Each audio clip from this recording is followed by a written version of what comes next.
শুক্রবারে একটু ভালো কিছু রান্না করতে চেষ্টা করি।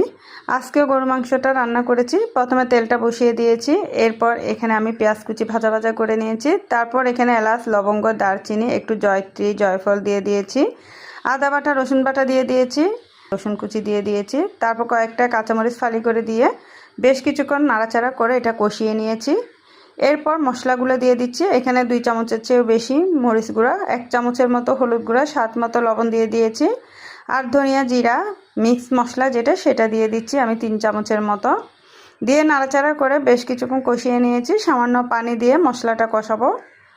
অনেকক্ষণ কষানো হয়ে গেলে তেলটা উপরের দিকে উঠে আসলে তারপর কয়েকটা আমি রসুন আর শুকনা মরিচ দিয়ে দিয়েছি।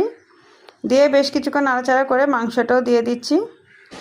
ভালোভাবে মশলার সাথে মাংসটা নাড়াচাড়া করে কিছুক্ষণ পর্যন্ত কষাবো। অনেকক্ষণ কষানো হয়ে গেলে দেখেন এখানে কিন্তু অনেকটা পানি বের হয়েছে। পানিটা শুকানো পর্যন্ত আমি প্রেসার কুকারে কষিয়ে নিয়েছি। এরপর পানিটা একদম শুকানো হলে তারপর আমি ঝোলের জন্য পানি দিয়ে প্রেসার কুকারের যে ঢাকনাটা ছিল সেটা আমি লক করে দিচ্ছি। একটা টমেটো কুচিও দিয়ে দিয়েছি।